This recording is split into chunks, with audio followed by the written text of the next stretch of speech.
Ang malaking pagkakamali na nagawa ng Japan. Paano nga ba nangyari ito?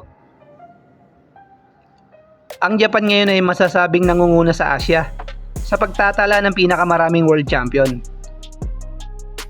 Katunayan, pinakamaingay ngayon ang Japan kung pag-uusapan ng lower division.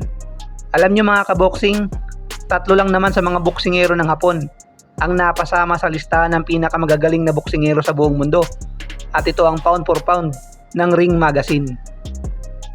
Kasama dito sina 2 division na undisputed champion na Naoya Inoue na rank number 2, 3 division and unified bantamweight champion Junto Nakatani na rank number 6, at unified flyweight champion Kenshiro Teraji na rank number 9 naman.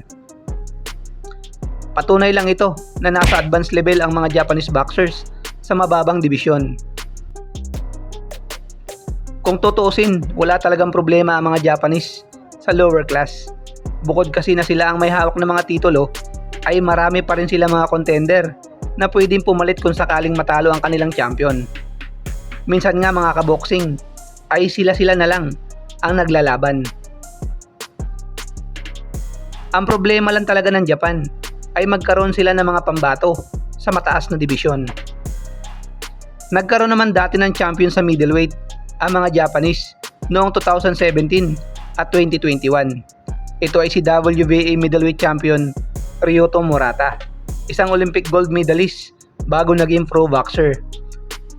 Ang nakakalungkot lang ay hindi rin nagtagal si Murata dahil mula nang inakaut ito sa mismong baluarte nito sa Japan ni Golovkin ay nagretiro na rin ito.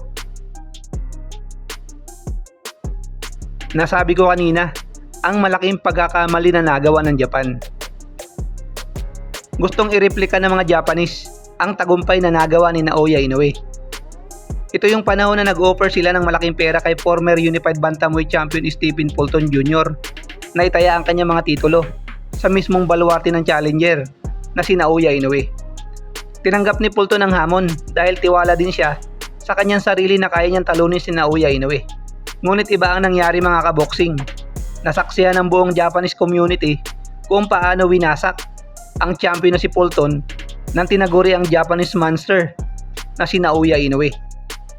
Hindi naman lingid sa inyong kaalaman mga kaboxing ang pagkatalo ng Japanese welterweight rising star na si Jin Sasaki kay American welterweight champion Brian Norman.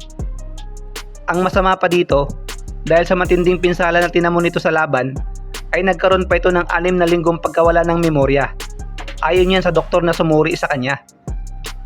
Dahil sa kagustuhan ng Japan na magkaroon agad ng champion sa welterweight division, ay isinugal nila ang kanilang nag-iisang alas. At ito nga ay si Jin Sasaki na rank number 2 ng WBO. Mismo nga mga Japanese na ang nag-offer sa welterweight champion na si Brian Norman na labanan sa Japan ang kanilang pambato na si Jin Sasaki. Sino ba naman ang tatanggi sa $1.7 million o 95 million pesos na offer ng mga Japanese? Bagamat hindi naman nagkakalayo ang edad ng champion na si Brian Norman na 24 anyos at Jin Sasaki na 23 anyos naman, ngunit ang kanilang experience ay sobrang milya ang layo at kitang-kita yan sa laban. Ginaya ni Sasaki ang angas na meron si Naoya Inoue. Kahit na siya ang challenger, ay hindi ito nagpapa-intimidate sa champion. Isang brawler ang estilo ni Sasaki, sugod ng sugod to cut the distance para may unload niya ang kanyang mga suntok. Ito ang way niya para manalo sa laban, at malamang na ganito rin ang kanyang plano kay Brian Norman. Makikita kung gaano kapasensyoso ang champion na si Brian Norman.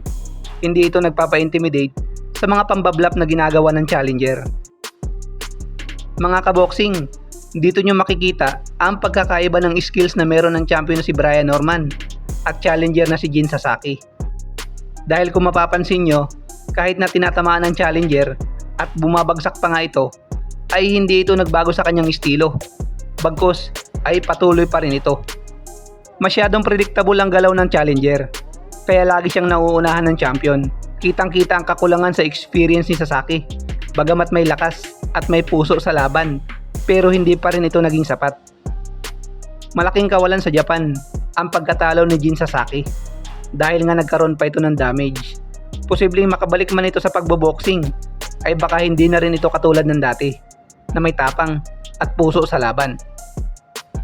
Kung nakapaghintay lang sana at binigyan muna ng mas maraming laban si Sasaki bago inilaban sa world title, ay baka nagbago pa ang tinakbo ng kanyang karera.